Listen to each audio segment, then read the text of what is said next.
মুসলমানেরা শুনে নেবার শেখ ফরিদউদ্দিন গঞ্জের শকর রহমতুল্লাহ আলাইহি ওনার আম্মা জান কইছে বাবারে যদি জাহান্নামের কথা ভয়টার অন্তর থেকে কাটে মাওলারে পাইতে চাও তাহলে শাহ আলী কলমদারের কাছে যাও সোহবতে সা লে তোরা সালে কুনাত সোহবতে তালে তোরা তালে কুনাত মুস্তফি রুমির ভিতরে আল্লামা জালালউদ্দিন রুমি কয় ভালো মানছে সোহবতে থাকলে ভালো হইবা আর ফুংনা সেংডা সোহবতে থাকলে ফুংনা সেংডা হইবা খবর লই আর হিসাব মিলিয়ে দেখলাম একটা যদি সিগারেট খায় খবর লই দেখলাম হের লগে সব ডি খা কেউ ফকাসে কেউ ফকাস কেউ যদি নামাজি হয় হ্যাঁ যদি কারোর লগে চলে খবর নিয়ে দেখা যায় এরা সবাই নামাজ পড়ে কথা কয় না তো অসুস্থ এতে বইছে এটা তো শুকরিয়া আদায় করো আমার প্রিয় মুসলমানেরা শোনো একটু অন্তরের কান লাগাম শেখ ফরিদউদ্দিনের নাম তো কোনো গঞ্জে শকর হয় নাই ওনার নাম শুধু হযরতে শেখ ফরিদউদ্দিন রওনা করছে মার হুকুম পায়া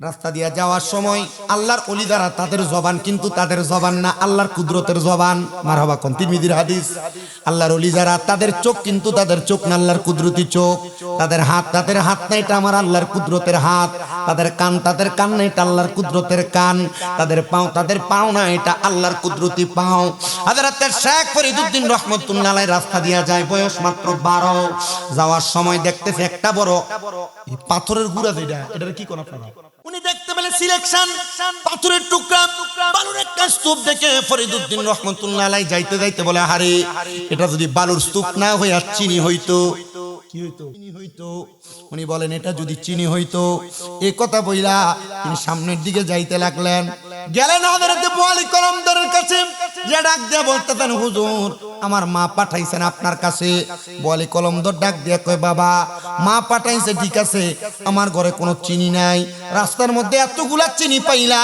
আমার জন্য কে একটু চিনি আনতে পারলা না হযরত শেখ ফরিদ ডাক দিয়া কয় হুজুর চিনি তো দেখি নাই বালু স্তূপ দেখছি আরেকবার দেখে আসি শেখ ফরিদ ডাক দিয়া কয় দুনিয়ার মানুষ আমি আমার পীর মা শেখ হযরত আবু আলী কলমদারের দরবার থেকে অর্ধেক রাস্তা যায় দেখি আমি যে বালু স্তূপের মনে মনে কইছিলাম এটি যদি বালু না হইয়া চিনি হইতো আস্তা স্তূপের মধ্যে বালু নাই সব বালু চিনি হইয়া গেছে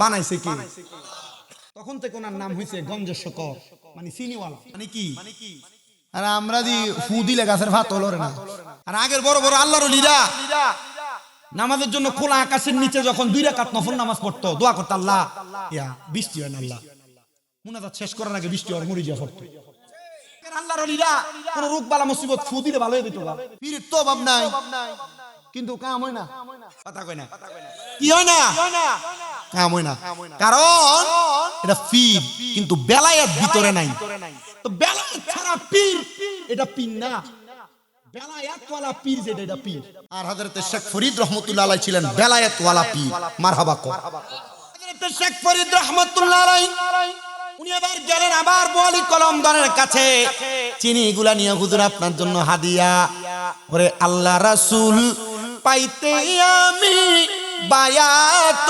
হইলাম মুর্শিদ চান হয় না যে জোরে কোন আর মুর্শিদ চান নাম বলেন আল্লাহ রাসূল পাইতে আমি বায়াত হইলাম মুর্শিদ চান হয় না যে বদনাম মুর্শিদ চান ওরে তরিকতের আমল করে কত বাই গেল উপরে গো আমায় রাইখো শুনো জরে মুর্শিদ আমারা মল নাই বলে না আমায় রাইখো শুনো জরে মুর্শিদ আমারা মল নাই মুর্শিদ চান হয় না মুর্শিদ চান নাম বলেন আল্লাহ রাসূল পাইতে আমি বায়াত হইলাম বলেন আল্লাহ রাসূল পাইতে আমি বায়াত না অন্দাবার আল্লাহ রাসূল ভাওনের লাগে না যে দরবারে বিরিয়ানি দেখ যতটা বেশি মুরিদ তত বেশি যে দরবারে খিচুড়ির ডেক যত বেশি মুরিদ তত বেশি। কথা মানে ঠিক কিনা? আল্লাহ রাসূল পাওয়ার জন্য রিয়াজত করে ওলি হইব এমন মুরিদ পাওয়া যায় না। পীরের দরবারে যায় বিরিয়ানি আর খিচুড়ি খায় আবার আইয়ে অনুমতির জন্য চিন্তা করে না। কথা কন না ঠিক কিনা? কিনা বলেন? আল্লাহ রাসূল পাইতে বায়াত হইলাম, বলেন আল্লাহ রাসূল পাইতে বায়াত হইলাম, মুর্শিদ চান হয় না যে বদনাম, মুর্শিদ চান। ওরে তুমি যেদিন যাবে চলে আমাকে নিও সঙ্গেতে গো, আমায় রাইখো শুনো জরে বাজানা মারা মন নাই, বলেন রাইখো আমায় শুনো জরে বাজানা মারা মন নাই, মুর্শিদ চান যে বদনাম, মুর্শিদ চান দূরে আমার। এবার বোয়ালি কলমদর ডাক দিয়ে কই বাবা আমার দরবারে তোমার মা তোমার কেন পাঠাইছে? শেখ ফরিদুদ্দিন গঞ্জ শকর কই হুজুর গো আমার মা পাঠাইছে আপনার কাছে বায়াত নেওয়ার জন্য। শেখ ফরিদ বোয়ালি কলমদর ডাক দিয়ে কই বাবা আমার কাছে যে বায়াত হইবা তোমার কি যোগ্যতা আছে? ওমা বায়াত অনেক লাগে যোগ্যতা লাগে। মারহাবা কোন আর জোরে কোন না মারহাবা। হযরত শেখ ফরিদুদ্দিন রাহমাতুল্লাহ আলাইহি ডাক দিয়ে কই হুজুর আমার যখন বয়স 12 বছর আমার মা আমারে কইছে আব্বারে বায়াত গ্রহণ করবা জান্নাত আর জাহান্নাম রে ভয় করবা, এমনে সম্ভব না, যাও তুমি রিয়াজত করার জন্য জংলায় চলে যাও। হযরত শেখ ফরিদুদ্দিন বলেন আমি আমার মায়ের হুকুম পাইয়া একটানা 12 বছরের জন্য আমি গেলাম জংলায়। বয়স ছিল 12, জংলায় কাটাইছে 12, হইল কত? শেখ ফরিদ 12 বছর পরে ওনার আম্মা জানের কাছে ফিরে আসলেন। আইসা ডাক দিয়ে কই মাগো আমি ছিলাম জংলায় 12 বছর আপনার হুকুম মোতাবেক। মা ডাক দিয়ে কই পুত্রে 12 বছর তো না খেয়ে কাটাও নাই, কেমনে ছিলা? ডাক দিয়ে কয় মা জংলার মধ্যে থাইকা 12 বছর একটানা গাছের পাতা খাইছি, গাছের পাতা খাই আর রিয়াজত করে আমি আমার সময় কাটাইছি। মা ডাক দিয়ে কয় সন্তান রে মাওলারে পাওয়ার জন্য তুমি বুঝি খানা ত্যাগ করতে পারো নাই? যারা সন্তান আমি মা আবার অনুমতি প্রদান করলাম আরো 12 বছর যে তুমি আবার পাহাড়ের গুহার মধ্যে যায় কাটাও যেখানে কোনো গাছের পাতা নাই। এবার বলেন বাবা 3 12 36 বছর। শেখ ফরিদুদ্দিন এবার যখন বাড়িতে ফিরে আসছেন 36 বছরে, মা ডাক দিয়ে কয় বাবা ও আমার আব্বা জান আপনি যে আবার ছিলেন এত 12 বছর, ও বাবা কেমনে আপনার সময় কাটাইছেন? শেখ ফরিদ ডাক দিয়ে কয় মা গো এমনে এমনে সময় কাটাই নাই গো মা, যাওয়ার সময় আমি একটা রুটি বানিয়ে নিছিলাম, যেই রুটিটারে আমি রোদের মধ্যে একবারে শক্ত বানিয়ে নিছি। আমার যখন খিদা লাগতো আমি রুটিটার দিকে তাকিয়ে তাকিয়ে বলতাম এর রুটি আমি তোরে এখন খাবো না, আগামীকালকে ক্ষুধা আরো বেশি লাগলে খাবো। পরের দিন যখন ক্ষুধা লাগতো রুটির দিকে তাকিয়ে একই কথা বলতাম। মা ডাক দিয়ে কয় বাবারে 12 দুগুণে 24 বছর কাটে আসছো, বয়স এখন 36, তুমি মিথ্যা কথা বইলা বইলা তোমার নফসরে তুমি 12 বছর ধোঁকা দিছ, তুমি এখনো কামেল হইতে পারো নাই। বাবারে যাও যাও যাও এবার তুমি চলে যাও, আরো 12 বছরের জন্য তুমি কিভাবে মুরাকাবার রিয়াজত করে আসবা তুমি জানো। শেখ ফরিদুদ্দিন বলেন আমি আবার 200 দিরহাম দিয়া আমি একটা কাজের লোক ঠিক করলাম, কিছু দড়ি ক্রয় করলাম, দড়ি ক্রয় কইরা জঙ্গলার মধ্যে যাইয়া একটা পুরাতন কূপের মধ্যে কূপ থেকে পানি উঠানো দড়ির মধ্যে আমার পাগুলা বান্ধায়া আমি বললাম এ ভাই আমার তুমি কূপের নিচের দিকে ফেলে দাও, এই কূপের কাছে যেন কোনো মানুষ না আসে, তুমি কূপের উপর দিয়া কোনোভাবে বন্ধ করে দাও। আমার বন্ধ করে দেওয়া হইল। আমি আমার আম্মা জানের কাছে আসলাম 12 বছর পরে। এবার 12 হইল কয়টা? 4টা। বয়স 12, প্রথম 12তে ফাতা খাইয়া, পরের 12তে রুটির দিকে লালসা দিয়া, পরের 12তে কূপের মধ্যে পড়া থাইকা 12 বছর হবে।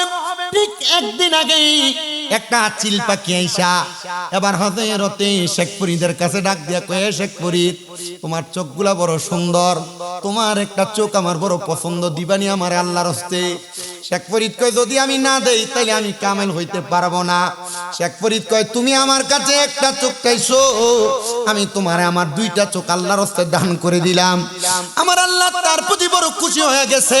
শেখ ফরিদ রহমতুল্লাহ আলাইহি 12 বছর পরে ওই কূপের মধ্য থেকে কে যেন পানি উঠাইতে এসে ওনাকে উঠায় নিলেন। মায়ের সামনে দিয়ে ডাক দিয়ে কয় মা গো, আমি আবার আপনার সামনে আসছি, আমি কোনোদিন কাউকে ঠকাই নাই। ও মা, শিল্পাকে আমার চোখ খাইতে চাইছে, আমি দুইটা চোখ দিতে রাজি হয়েছি। মা আমারে বলছে বাবা এখন তুমি কামেল হয়ে গেছো, যাও তুমি আবার একজন হক্কানি শায়েখ ধরো, মুরব্বী ধরো। 12 হইছে 4টা, 48 বছর বয়স, কইছে যে আবার যাও মুরিদ। আরে মুরিদ অনের পরও নামাজ পড়ে না, মুরিদ জীবন পরিবর্তন লাগে, মুরিদ অনের পরও হারাম খায়, খাওয়া ছাড়ে না। কথা কয় শেখ ফরিদউদ্দিন হাজরাতে সাবু আলী কলমদারকে বলেন আব্বা জান আপনি আমারে এবার বায়াত করায়া দেন। বু আলী কলমদার আব্বা আমার চাইতে যোগ্যতা আপনার বেশি, আমি আপনার মুরিদ করে দাঁড়াতাম না। এত আস্তে কইলেন, আইসে মুরিদ হইবে লাগা, উনি কি কয় যোগ্যতা তোমার বেশি, আমি তোমার মুরিদ করে দাঁড়াতাম না। তবে তুমি আমার পীর হযরতে কুতুবউদ্দিন বখতিয়ার কাকির কাছে যাও, উনি তোমার মুরিদ করাইবো। কই আমি বাড়াইছি, আস্তে কইছো না। হযরতে শেখ ফরিদ বলেন আমি রওনা করলাম কুতুবউদ্দিন বখতিয়ার কাকির কাছে। আমি দেয়া দেখি উনি তাহাজ্জুদ নামাজ পড়বার লাগি ওযু বানাইতাছে। ডাক দিয়ে কইলাম হুজুর বু আলী কলমদার পাঠাইছে আপনার কাছে বায়াত নেওয়ার জন্য, বায়াত করান। কয় তোমার কি যোগ্যতা, কোন যোগ্যতা দিয়ে বায়াত হইবা? যোগ্যতা দেখানো লাগবে না, এই নাও আমার ওজুর পানির ঘটিটা তোমারে দিলাম। 7 বছর যদি তুমি আমার ওজুর পানি গরম করে দিতে পারো তাহলেই তুমি আমার কাছে মুরিদ হইতে পারবা, নসেত পারবা না। 7 বছর পানি গরম করে কইবো দূর ফিরালি বাদ দে অনকালা। এরা যদি কয় 7 বছর আমার ওজুর পানি গরম করে দিও করব। আমার প্রিয় মুসলমানেরা শুনে নেবার, উনি রাজি হয়ে গেলেন। 7 বছর হইতে একদিন 7 বছর একটানা পানি গরম করে দিছে। কইছে 7 দিনের মধ্যে একদিন যদি কোনো ভুল হয় তাহলে তুমি আরো 7 বছর করা লাগবে। এদিন পানি গরম করে আনবে, পানির পাত্রটা হাত থেকে পড়ে ভাঙ্গা গেছে। ডাক দিয়ে কয় বাবা আমার কি ক্ষমা করা যায় না? কয় না, আরো 7 বছর। ডাক দিয়ে কয় হুজুর এবার যখন আরো 7 বছর করছে একদিন বাকি।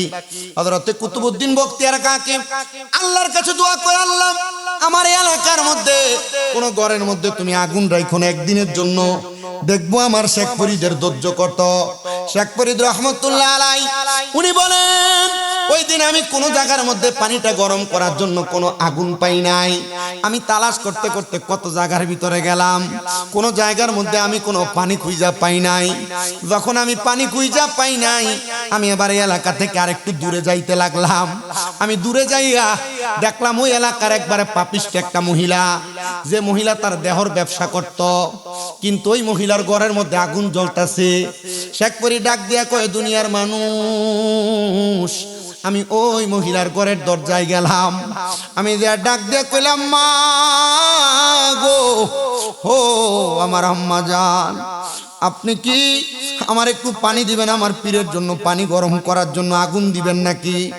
উনি বললেন নিয়ে যাও শেখ ফরিদ। যেই দিন আমি প্রথম তোমার বখতিয়ার কাকির দরবারে দেখছি, আমি ওই দিন থেকে তোমার দুইটা চোখের বড় মায়ায় পড়ে গেছি। হযরতে শেখ ফরিদ ডাক দিয়ে কয় মা গো, আপনি মহিলা মানুষ, আমি পুরুষের চোখের দিকে তাকায় মায়ায় পড়ে গেছেন।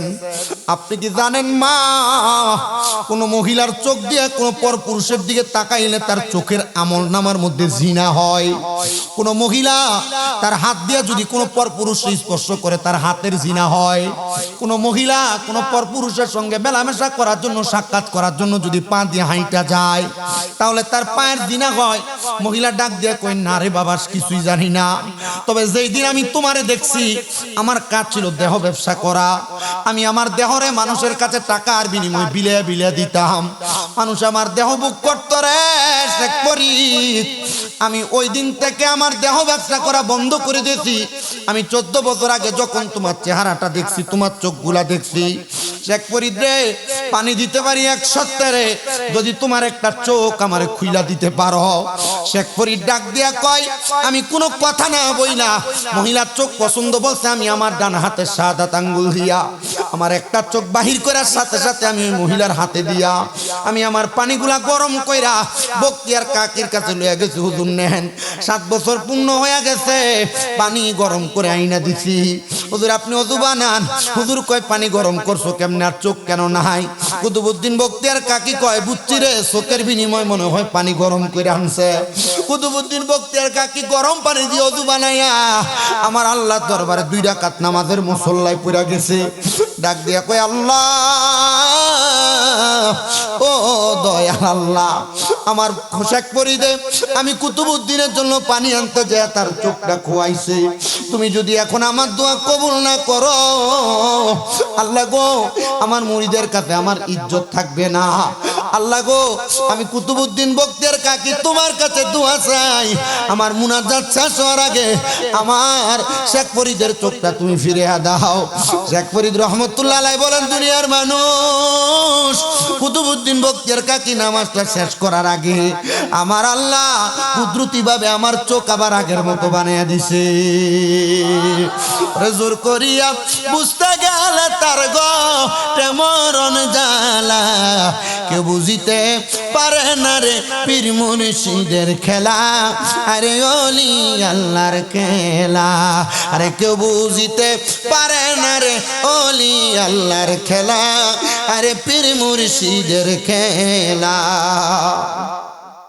ওরে 37 বছরে কারোর কেনাগি ফুটে না আবার 6 মাসেরও কালের দয়াল পাই যে 16 আনার দয়াল পাই যে 16 আনা দয়াল জোর করিয়া দিবে তোরে ববের যত প্রেম জ্বালা কেউ বুঝিতে পারে না রে পীর মুর্শিদের খেলা আরে কামেল ওলির খেলা আরে জোর করিয়া বুঝতে গেলে তার গো মরণ জ্বালা কেউ বুঝিতে পারে না রে পীর মুর্শিদের খেলা আরে ওলি আল্লাহর খেলা হযরত শেখ ফরিদ তখন এবার বায়াত গ্রহণ কইরা বাড়িতে ফিরা যায় দেখুন আর মা দুনিয়াতে নাই মা দুনিয়াতে ইন্তেকাল করছে শেখ ফরিদ আবার দৌড়াইতে দৌড়াইতে বক্তিয়ার কাকির দরবারে যায় ডাক দিয়ে কই হুজুর আমি আপনার কাছে 14 বছর সময় কাটানো অবস্থায়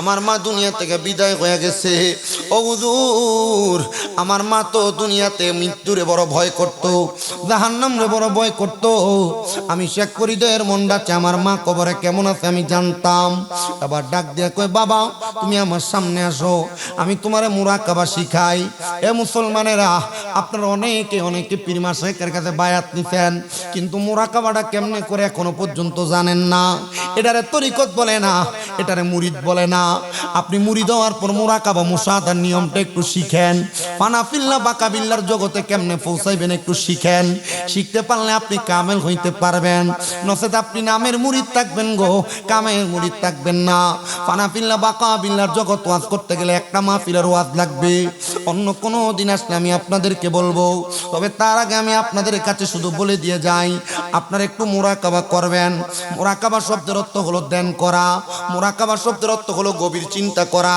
মুরাকাবা হলো নিরলে নির্জনে আমার আল্লাহর সঙ্গে গোপন কথা বলা গোপন তত্ত্ব সম্পর্কে খবর নেওয়ার নাম হলো মুরাকাবা মুরাকাবা কেমনে করবা কোনো মানুষ যদি মুরাকাবা করতে চায় সে যেন কোনো হারাম খাবার না খায় কোনো মানুষ যদি মুরাকাবা করতে চায় সে যেন একটানা 30 দিন একটানা 40 দিন পর্যন্ত তাহাজ্জুদের নামাজও কাজা না করে 5 ওয়াক্ত নামাজ কাজা করবে দূরের কথা যদি 40 দিন পর্যন্ত একটা মানুষ আমার আল্লাহ তাআলার সাথে গভীর রিলেশন গভীর সম্পর্ক লাগাইতে পারে আর ওই মানুষটা ধ্যান করে মুরাকাবা করে আমার আল্লাহ তাআলার সঙ্গে কোনো গোপন বিষয়ে কোনো ভবিষ্যৎবাণী সম্পর্কে জানতে চায় আমার আল্লাহ তাআলা এলহামের মাধ্যমে ওনাকে জানায়া দেয় এ মুসলমানেরা এবার ডাক দিয়ে কই শেখ ফরিদ তুমি আমার সামনে আসো তুমি একটু মুরাকাবা করো তোমার মা কবরে কেমন আছে তুমি জানতে পারবা শেখ ফরিদ ডাক দিয়ে কই হুজুর 14 বছর পর্যন্ত মুরাকাবা তো শিখলাম না একটু আমারে মুরাকাবাটা শিখিয়ে দেন না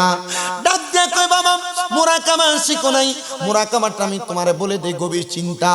আমি তোমার কোরআনের একটা আয়াতের ওয়াজ করি, ওয়া মিনাল লাইলি ফাতাহাজ্জাদ বিহি নাফিলাতান লাকা আসা আইয়াবআসাকা রাব্বুকা মাকামান মাহমুদা।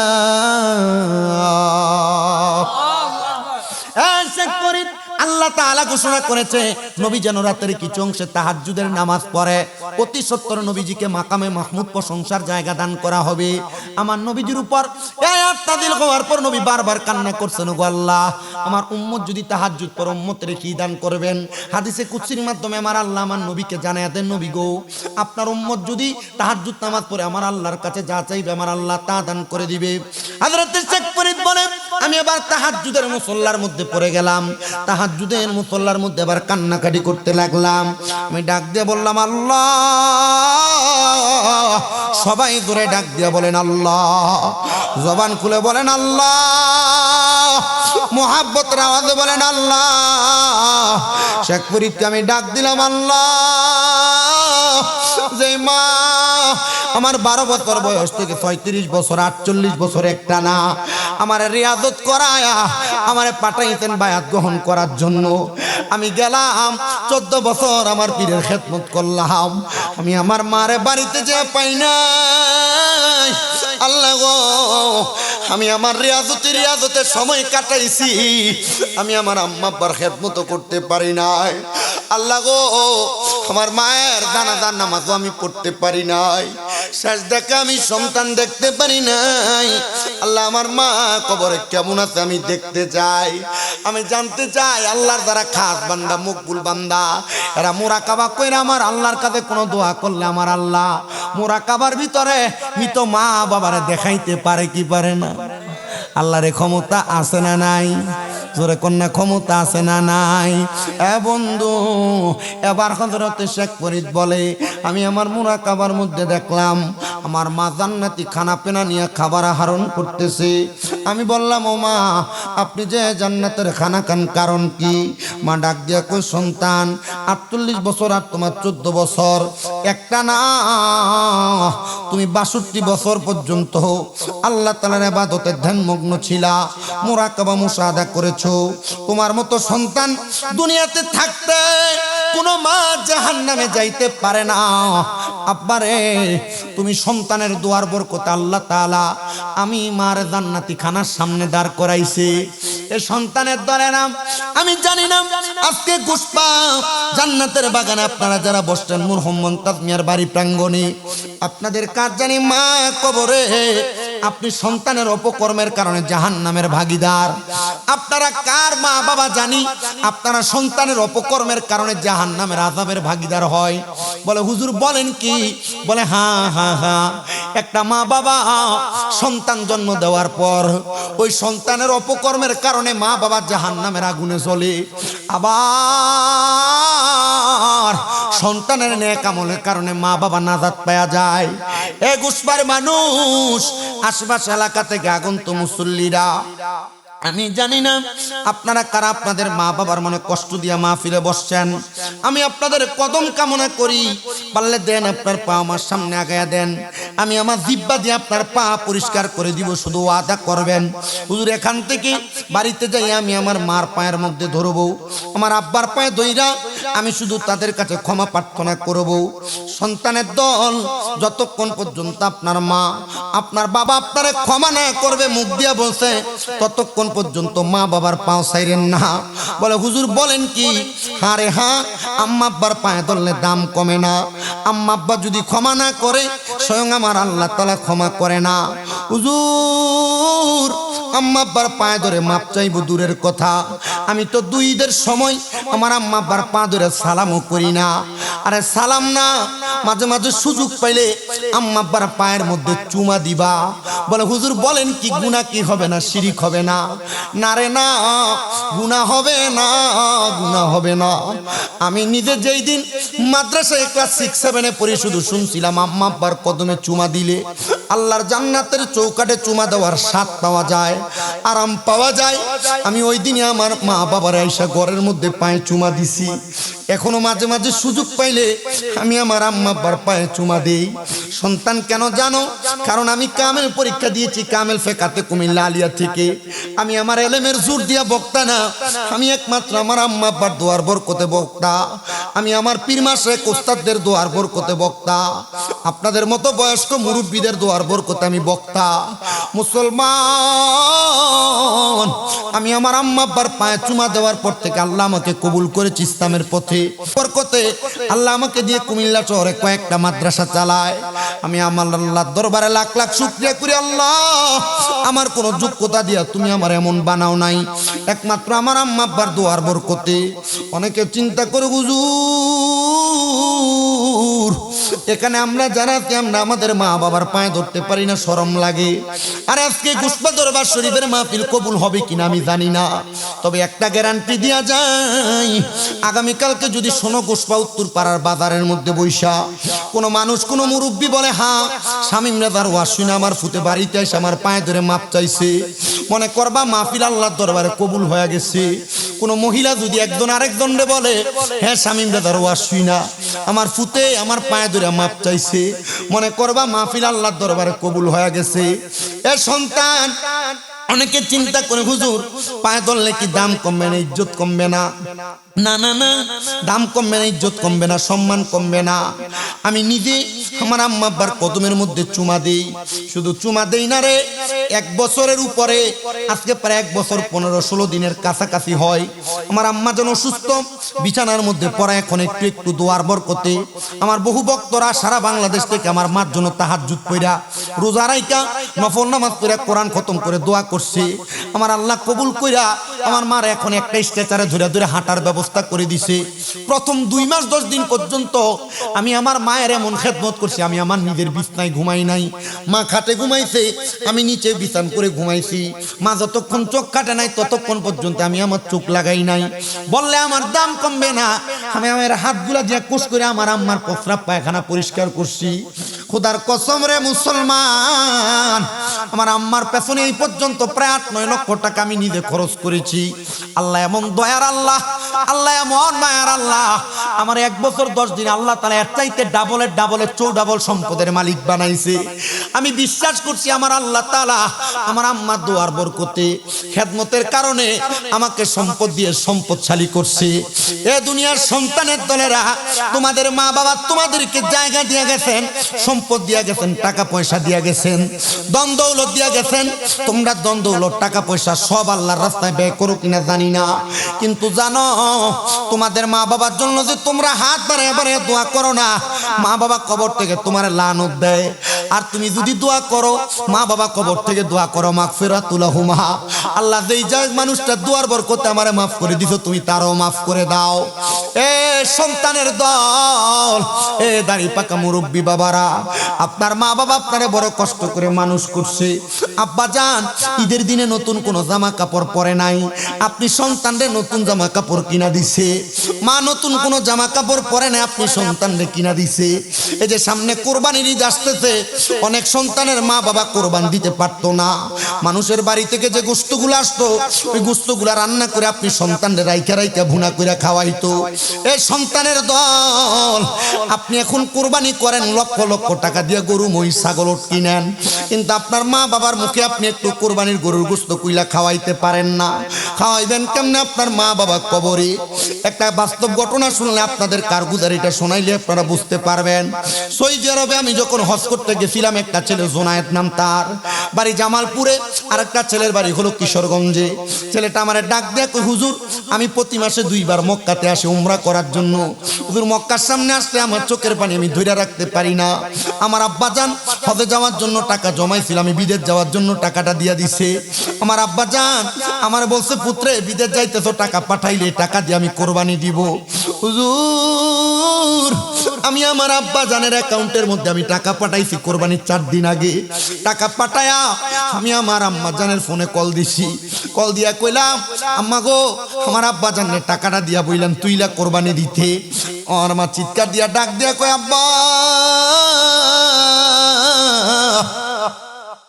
কে কোরবানি দিবে আর কে টাকা উঠে কোরবানির গরু কিনবে?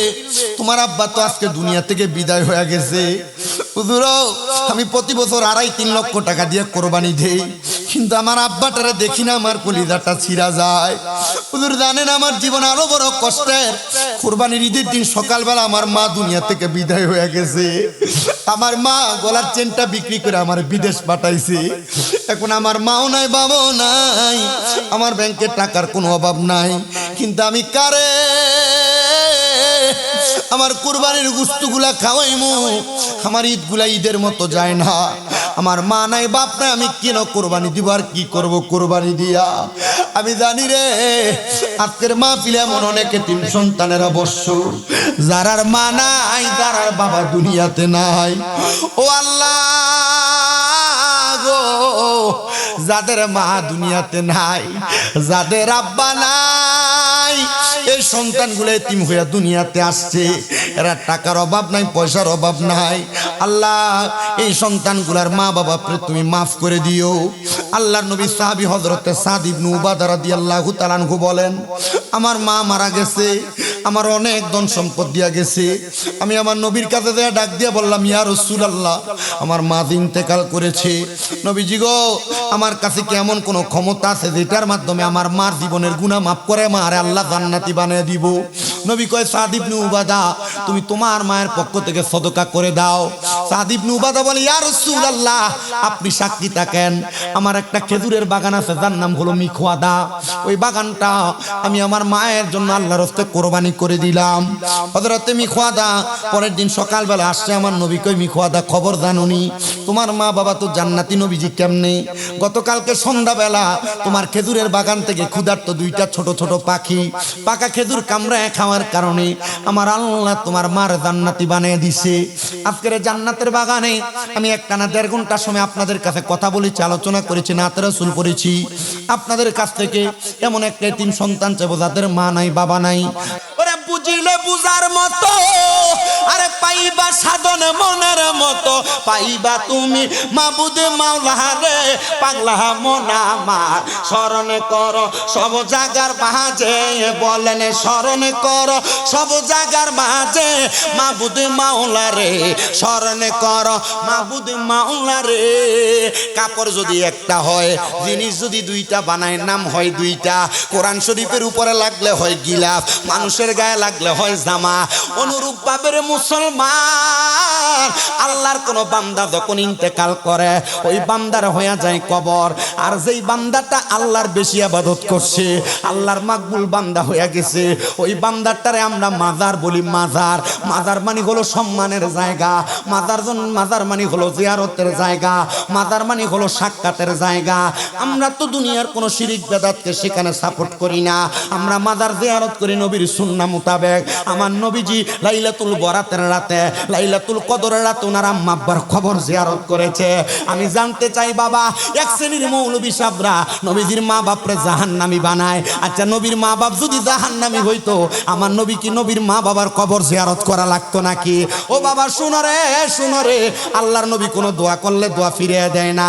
যে বক্তারা নবীর নবীর আম্মা আব্বারে জাহান্নামী বলে, এই বক্তা হয়তো জানে না আমার নবী কোনো দোয়া করলে আমার আল্লাহ দোয়া ফিরিয়ে দেয় না। আমার নবী যদি নবীর আম্মা আব্বার কবরের সামনে দাঁড়িয়ে দোয়া করতে পারে, আপনারা বলেন আমার আল্লাহ তাআলা নবীর দোয়ার বরকতে আমার নবীর মা বাবারে মুমিন হিসেবে কবুল করার ক্ষমতা আল্লাহর আছে না নাই? তো আমি আপনাদের কাছে জীবনের গুনার কথা স্মরণ করানোর জন্য, আল্লাহ তাআলার একটু স্মরণ করানোর কথা বলতেছিলাম। জবান বন্ধ রাখবেন না, মুহাব্বতের আওয়াজে আমার আল্লাহ তাআলার একটু স্মরণ করবেন। রাজি আছেন বাবারা? মুহাব্বতের আওয়াজে একটু স্মরণ করবেন, আর সামনের জায়গাগুলা ফাঁকা জায়গাগুলা খালি পূরণ করবেন। মুহাব্বতের আওয়াজে একটু আল্লাহর জিকির করেন। আল্লাহ আল্লাহ আল্লাহ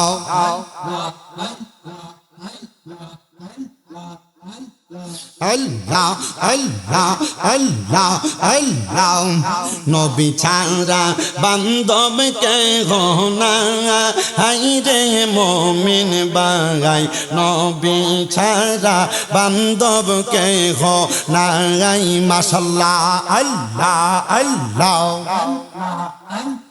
নবী ছাড়া বান্ধব কে না হাইরে মুমিন বাগাই নবী ছাড়া বান্ধব কে না মারহাবা আল্লাহ আল্লাহ জবানটা খুইলা আল্লাহ রে আল্লাহর একটা স্মরণ নাই আল্লাহ আল্লাহ ইয়া রাহমাতুল লিল আলামিন আপনি উম্মতের দামিন গুনাহগার উম্মতের আপনা মাশাআল্লাহ নবী উম্মতের লাগিয়া সাজদায় থাকবেন পড়িয়া কান্দন সদা উম্মতের মায়া হাইরে মুমিন বাঙাই নবী ছাড়া বান্ধব কে নাই মাশাআল্লাহ নবী ছাড়া বান্ধব কে না হাইরে মুমিন বাঙাই নবী ছাড়া বান্ধব কে নাই মাশাআল্লাহ নবী মাতৃ গর্ভে আসিয়া পিতাহারা হইয়া এতিম রূপে আসলে নাই দরাই নবীর পবিত্র মুখে দুধ খাইলেন যার বুকে হইল বিবি হালিমা হাইরে মুমিন বাঙাই নবী ছাড়া বান্ধব কে নাই মাশাআল্লাহ আল্লাহ আল্লাহ জবানটা খুইলা আল্লাহ আল্লাহ মুর্শিদ আমার গলার মালা মুর্শিদ আমার গলার মালা মুর্শিদ আমার জানার বাগান মুর্শিদ পাইলে কোলে লইয়া জুরাইতাম পরাঙ্গান মাশাআল্লাহ জবান খুলে মুর্শিদ আমার গলার মালা বাজান আমার গলার মালা বাজান আমার জানার জাগান মুর্শিদ পাইলে কোলে লইয়া জোরাইতাম পরাঙ্গান মাশাআল্লাহ প্রাণের মুর্শিদ আরে মুর্শিদ কোন বলে লোকাইছ মাশাআল্লাহ আরে বন পুরা হরি ইনির মতো আমার রাইতে বাজে জানলা প্রাণের মুর্শিদ মাশাআল্লাহ আল্লাহ আল্লাহ আরে কদম ডালে বৈশা দয়াল বাজা নামের বাসি মাশাআল্লাহ আরে কদম ডালে বৈশা দয়াল বাজা নামের বাসি মাশাআল্লাহ আরে সুর শুনিয়া পাগল হইয়া সুইটা সুইটা আসি বাজানো আমার মুর্শিদ দয়াও তোমার রে দেখিবা হার মনে লয় মাশাআল্লাহ জবান খুলিম আল্লাহ আল্লাহ আরে তামাম ডালে বৈশা দয়াল বান্দ ও প্রেমের বাসা মাশাআল্লাহ আরে তামাম ডালে বৈশা দয়াল বান্দ ও প্রেমের বাসা মাশাআল্লাহ আরে শিশু কাল প্রেম শিখাইয়া যৌবন কালে দাগা বাজানো আমার মুর্শিদ দয়াময় তোমার দেখিবা হার মনে লয় মাশাআল্লাহ আল্লাহ আল্লাহ লা ইলাহা ইল্লাল্লাহ মুহাম্মাদুর রাসূলুল্লাহ সাল্লাল্লাহু আলাইহি ওয়াসাল্লাম।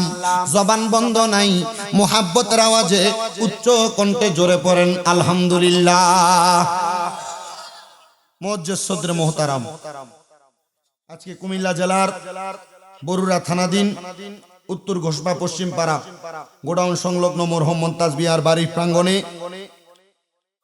চার মাযহাব চার তরিকার ইমাম ও পীর আউলিয়াদের স্মরণে মহান আহলে বাইত পাক পাঞ্জাতন আলাইহিমুস সালাম এর উরুস মুবারক ঘোষপা দরবার শরীফে সদারত করছেন আপনাদের এলাকার গৌরব মুফতি গোলাম হুসাইন রেজা রিয়াজুতি।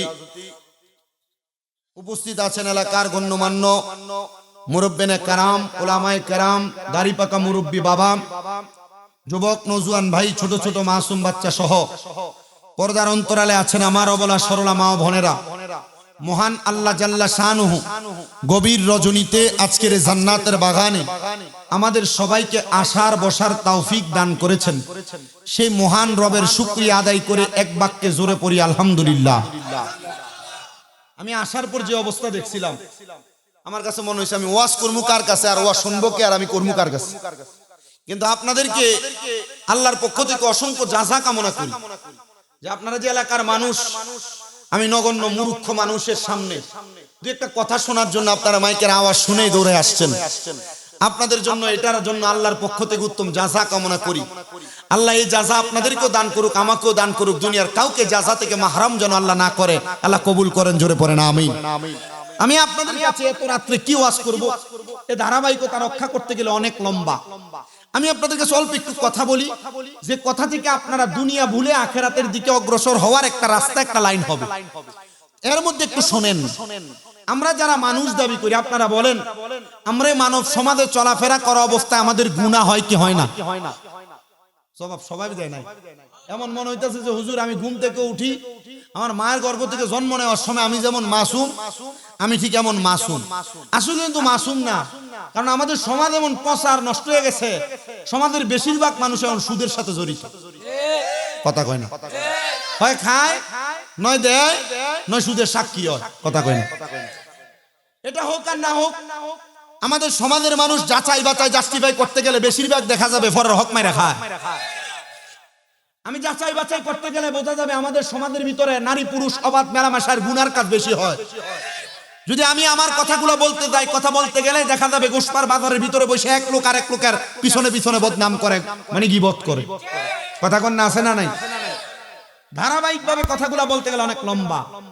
আমি আপনাদেরকে এতটুকু বলছি যে কাজগুলো ভালো, যে কাজগুলো নেক কাজ, নামাজ, রোজা, হজ, যাকাত, দান, সাদকা, মানব সেবা, মানুষের উপর রহম করা, মায়া করা, দয়া করা, এগুলো হচ্ছে নেক কাজ। বলেন এগুলা কি কাজ?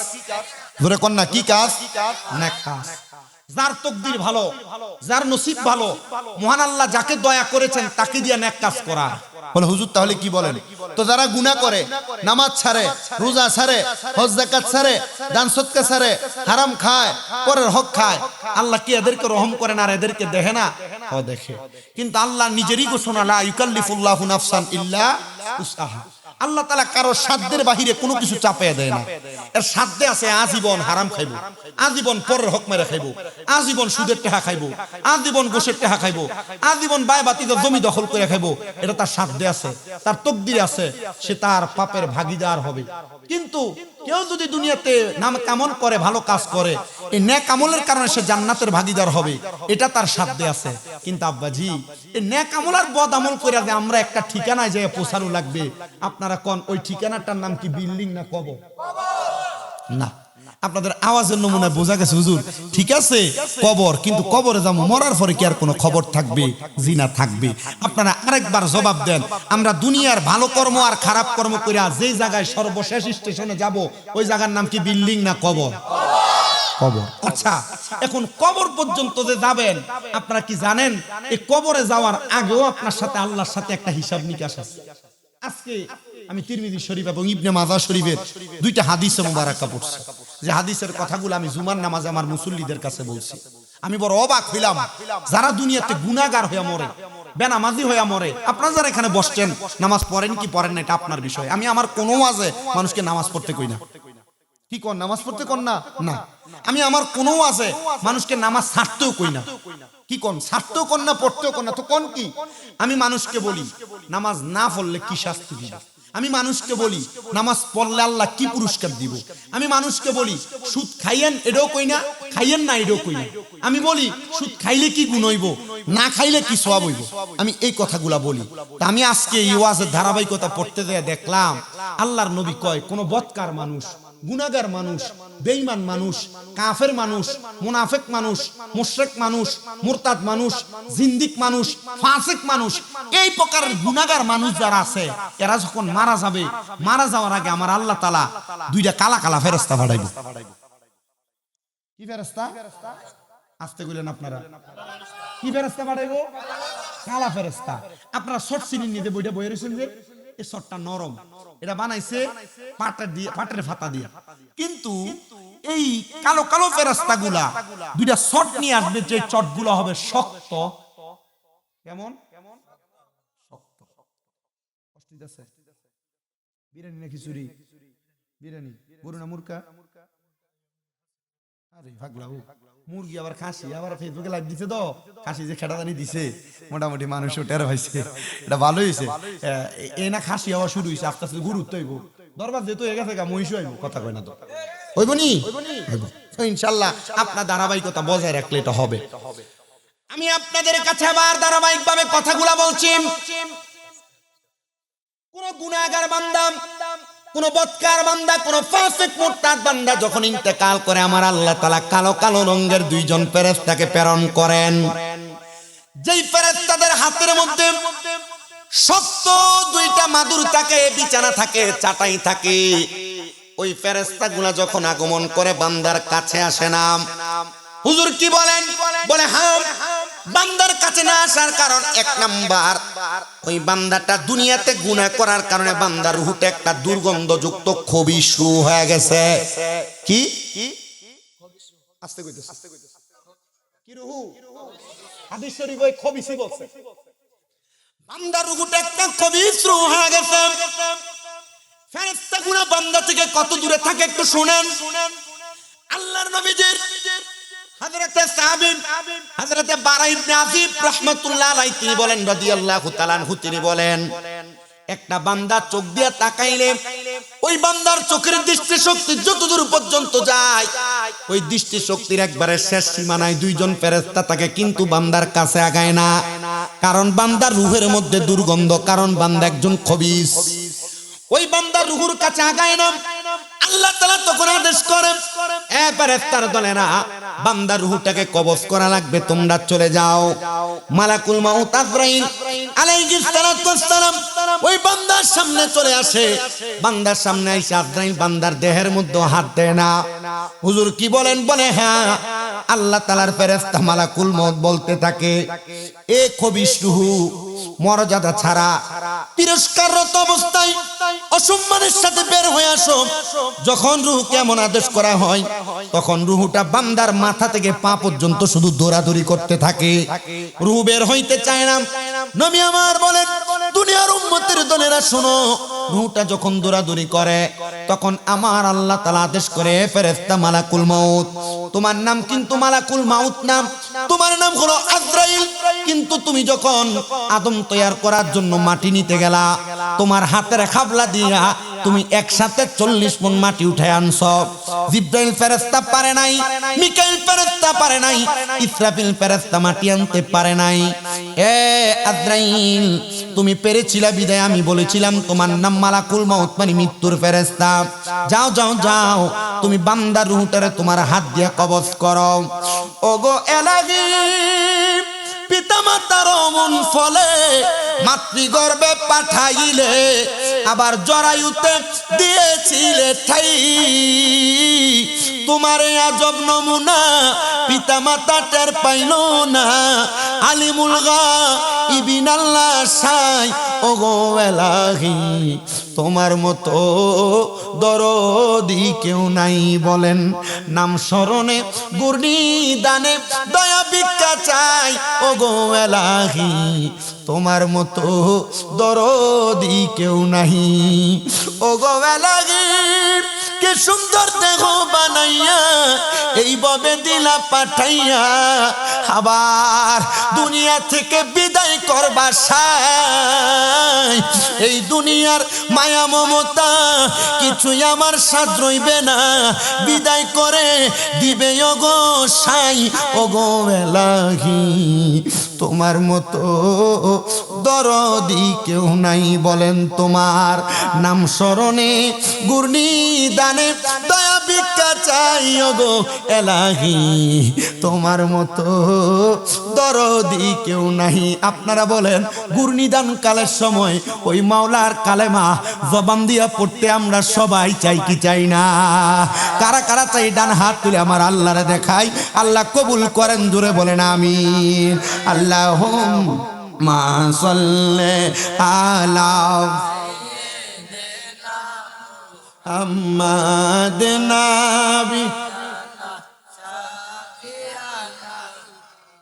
লানা মুহাম্মাদ আল্লাহুম্মা সাল্লি আলা মুহাম্মাদ নাবিয়ানা নামাও আল্লাহর নূরে নবী পয়দা নবীর নূরে এই সংসার হায়রে নূর নবীকে ভালোবেসে পাইতে চাই না জাতা মোরা আল্লাহুম্মা সাল্লি আলা মুহাম্মাদ নাবিয়ানা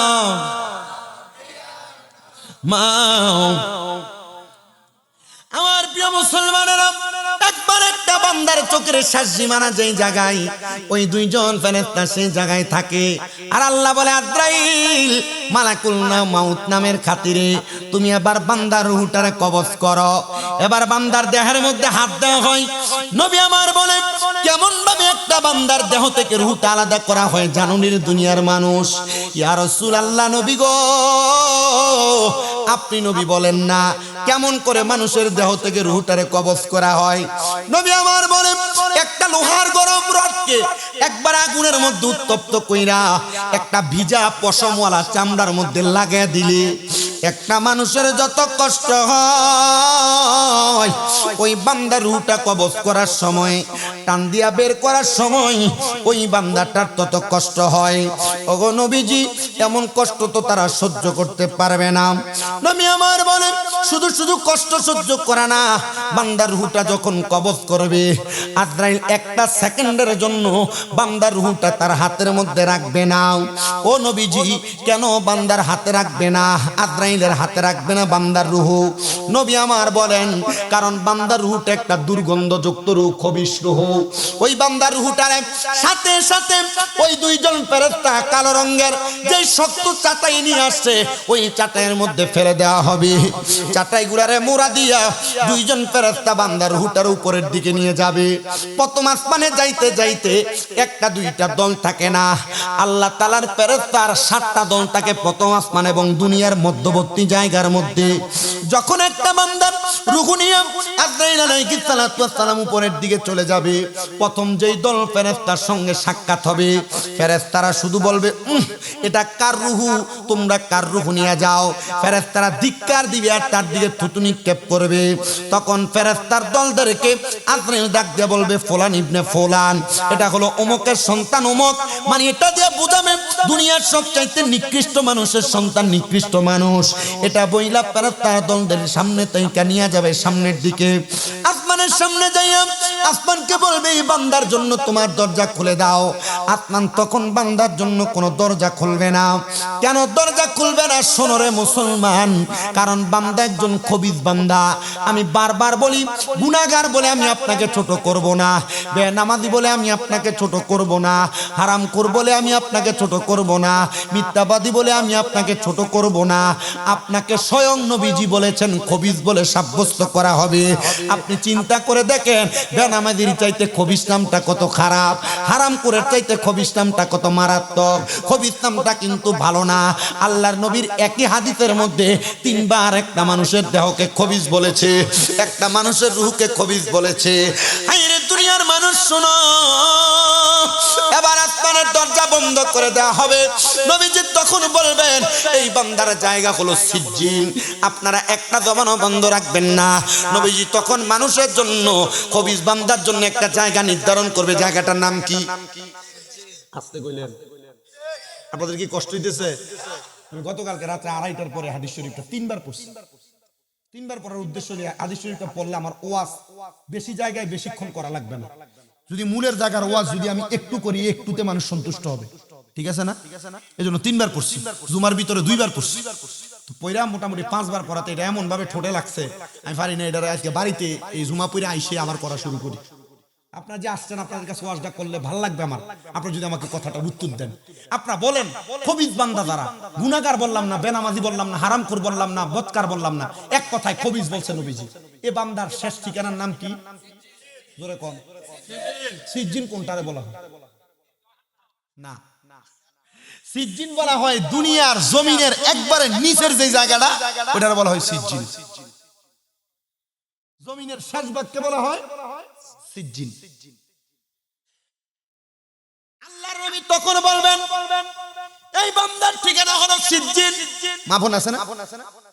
এই বান্দার ঠিকানা হলো সিজ্জিন।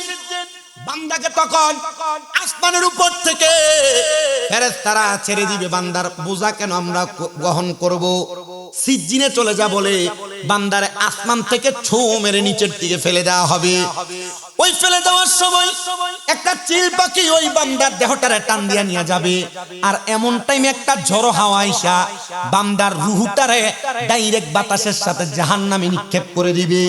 ইয়া রাসূলুল্লাহ, ইয়া হাবিবাল্লাহ, আমরা এমন কঠিন মারাত্মক অবস্থা থেকে বাঁচতে চাই, আমরা এমন কঠিন মারাত্মক অবস্থায় থাকতে চাই না।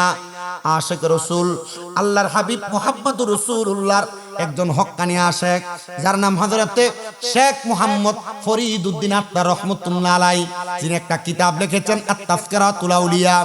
ওই কিতাবের মধ্যে সব হুলিয়া উলিয়া নামক কিতাবের মধ্যে পর্যন্ত একটা ঘটনা উল্লেখ করতেছে।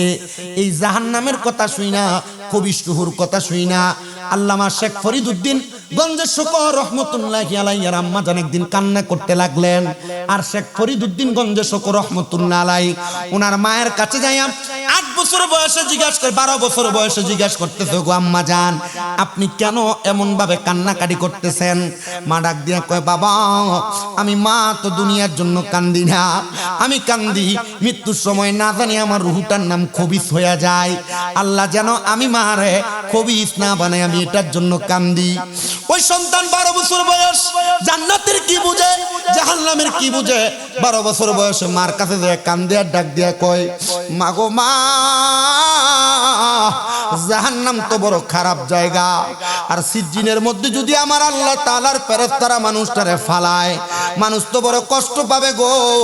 কঠিন বাতাসের কারণে মানুষ আঘাত পাবে, সিলের কামড় খায় মানুষ বড় আঘাত পাবে, মানুষ জাহান্নামের মধ্যে পড়লে বড় আঘাত পেয়ে যাবে।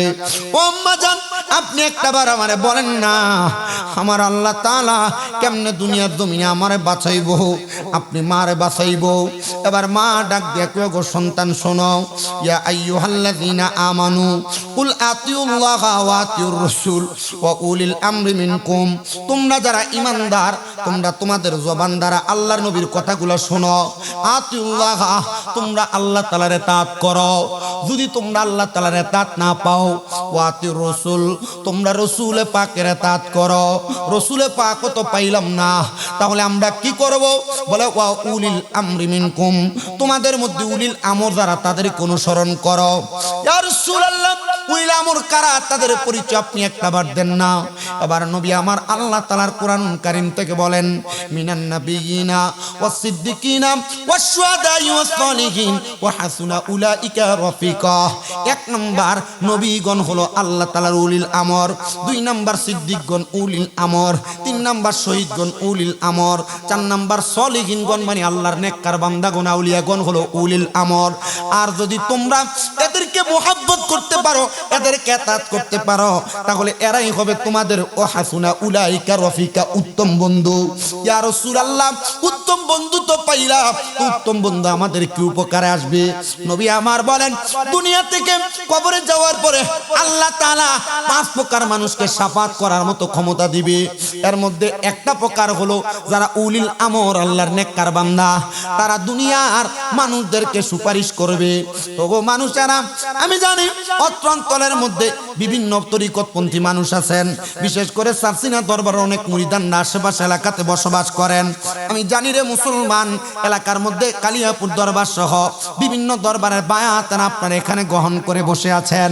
আমি কোন দরবারের নামকে মেনশন করব না, কোন দরবারকে এখানে হাইলাইট করতেছি না। আমি শুধু আপনাদেরকে আউলিয়া কেরামের শান ও আজমতের ব্যাপারে আর জাহান্নামকে ভয় করে একটা মানুষ যখন কোন পীরের হাত ধরে, কার হাত ধরে? এটা বেরিয়েত লয়ে বয়ে থাকে, এটা নিছি। এটা বেরিয়েত দিয়ে উরুস মোবারকের নাম দিয়ে গান বাজনা করে, এটা নিছি। এটা সিগারেট খায়, এটা নিছি। হক্কানি পীরকে কই ইদা রুউ যিকিরাল্লাহু আযজা ওয়া জাল্লা, হক্কানি পীরের চেহারার দিকে তাকালে আল্লাহর কথা মনে হইব। কার কথা মনে হইব? আল্লাহর কথা।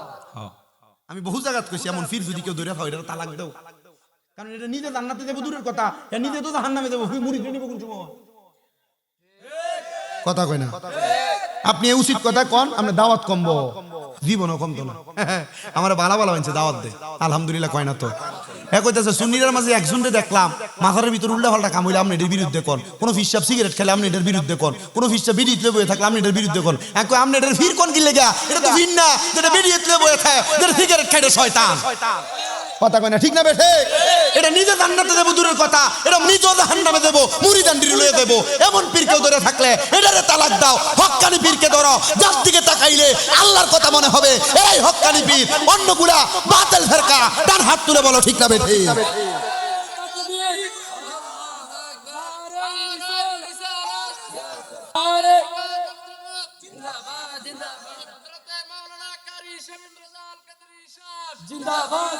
হক্কানি পীর নামাজের কথা বলে কিনা? হক্কানি পীর নামাজের কথা বলে কিনা? রোজার কথা বলে কিনা? হজ যাকাতের কথা বলে কিনা? হক্কানি পীর খালি মুরিদের পকেটের দিকে ছায়া থাকে না, মাঝে মাঝে মুরিদ দেয়। কথা কয় না রে?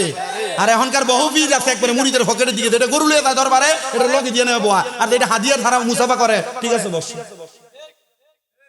কথা কয় না। শুনেন একটু অন্তরের কান লাগায়াম। হযরত শেখ ফরিদউদ্দীন গঞ্জের শুকর রহমাতুল্লাহ আলাইহি বলেন, আমার মা আমারে আদেশ করলেন, বাবা যাও, তুমি যদি জান্নাত জাহান্নামের আরাম আর মজা পাইতে চাও, জাহান্নামের কঠিন আযাব থেকে মাপ পাইতে চাও, তাহলে আমি মা জননী তোমারে আদেশ করলাম, তুমি আমার বাড়ি থেকে হযরতে শাহ আবু আলী কলন্দর রহমাতুল্লাহ আলাইহি নামক একজন আল্লাহর ওলি আছে, তুমি ওনার কাছে যাইয়া বলবা, হুজুর আমারে আপনি বায়াত করায়া দেন, মানে মুরিদ করায়া দেন। বলে হুজুর বায়াত মানে কি? বায়াত মানে হলো ওয়াদাবদ্ধ হওয়া, বায়াত মানে হলো একসাথে মিশে যাওয়া, বায়াত শব্দের মানে হলো প্রতিশ্রুতিবদ্ধ হওয়া। শুনেন মুসলমানেরা, উনি ওয়াদাবদ্ধ হওয়ার জন্য, বায়াত হওয়ার জন্য রওনা করলেন। বায়াত আপনি যে হইছেন আপনার পীরের কাছে, আপনার পীর আপনারা বলছেন নামাজ পড়তে আপনি পড়েন না, আপনার পীর আপনারা বলছে রোজা রাখতে রাখেন না, আপনার পীর বলছে আপনার বউ মাইয়ারে আপনি পর্দা করাইতেন আপনি করেন না। খোদা কি কসম, পীরের হুকুম যদি মান্য না করেন আপনি আর মুরিদ থাকেন না, মুরিদের কাতার থেকে ডাইরেক্ট করস হয়ে যান, করস খারিজ। পীরের হুকুম মানে না। বলে হুজুর পীরের হুকুম মানতাম কি লাগে? আল্লাহর হুকুম মানবো? আল্লাহর তো আমরা পাই নাই, রসুল আমরা পাই নাই, আমরা আল্লাহ এবং তার রসুলের ওয়ারিসদারদেরকে পাইছি। কথা কন না, কথা কন না।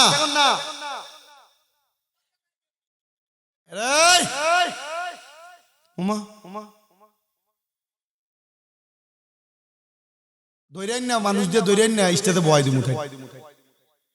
আমি এলাকার বিচারে যে বইছি সবাই আইছে, একজন আইছে না।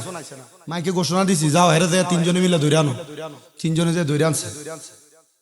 আমার এক মুরব্বী সমাজের বৈঠক শেষ হওয়ার পরে ডাক দিন না, কও তুমি অনেক কাম হইছে না, হইল নইলি। পুরাতন কমিটির বিলুপ্তি দিয়া উপদেষ্টা কমিটি বানাই দিছে 5 জন। এর কাছে পূর্বের টিহা জমা দিব, দিয়া নতুন কমিটি দিয়া আগামী শুক্রবারে নতুন কমিটির কাছে হস্তান্তর করব। এলাকার মুরব্বী সবাই আছিল, যদি এর কাছে যারা ফুরান ছিল যদি হিসাব চাইতে গেলে বিশাল বেজার লাগতো। আমি কইছি ফুরান যা হইছে সব শেষ, কার কাছে কত আছে এটা কও, টিহা জমা দাও, হিসাব মিলাও, মসজিদে নতুন কমিটি করো, এখান থেকে প্রতি মাসে হিসাব দাও।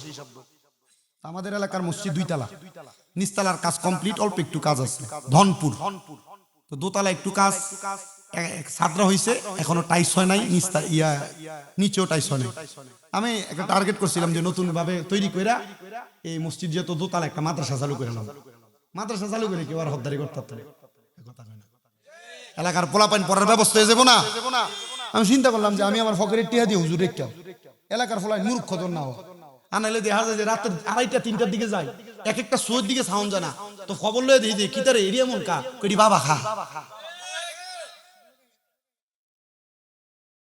আজকে বিছে মেলের ভিতরে কইতাছে কাকা এদিকে গুড়ি খা, গুড়ি বেছে খারি খামসার ছেড়ে কো সব বি ট্যাবলেট খোর এটি বিচার। আমি আস্তে আস্তে ধরতাম দি, ডাইরেক্ট দলে ভাঙিয়ে দেবো গা। পরে অনেক সময় যে বেটু দিছে, আমি বেটার ফোন দিলাম, বাবা তুমি আমার প্রতি রাগ করছো, একটা ঠিক এরপর এলাকার 20 জন ফোলা ফাইন এক লোক 20টা লাড়ি আছে লোমু, যেন দিয়ে জুয়ার আসর আর যেন দিয়ে মাদক টানে একটারে ধরেমু ফাইল করে ইচ্ছা মতো বাইরে টেংনি ডিবেরে ফাড়াইয়া পুলিশের হাতে তুলে দেব। কেমন হইব? মাতে না কেমন হইব? এখন আমারে কইতাছে তুমি কার হলে সমাজে কমিটি গঠন করবা, যে শস্য দিয়ে বুত্তারে বে শস্যরে বুঝে ধরে রইছে। আসলে সমাজের ভিতরে এমন কয়েকটা হুংডা সেংডা আছে না নাই, যেটির কাছে আপনি বিচার দিবেন এডি অন্যায় করে বসে থাকে। এই কথা বলে না, ঠিক না?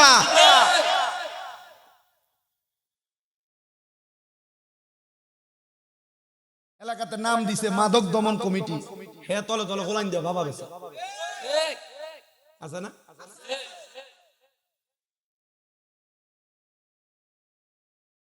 আরে কি সুন্দর বানাইছে, মসজিদের সম্মানিত সভাপতি, খবর লিয়ে দেখাতে তলে তলে সুদ খা আছে না? কি সুন্দর নাম দিতে, মাননীয় সমাজ সেবক। এই সমাজের মানুষের জায়গা জমি দখল করে রাখা, আমি তো জানি এটা মনের কথা আছে কিনা।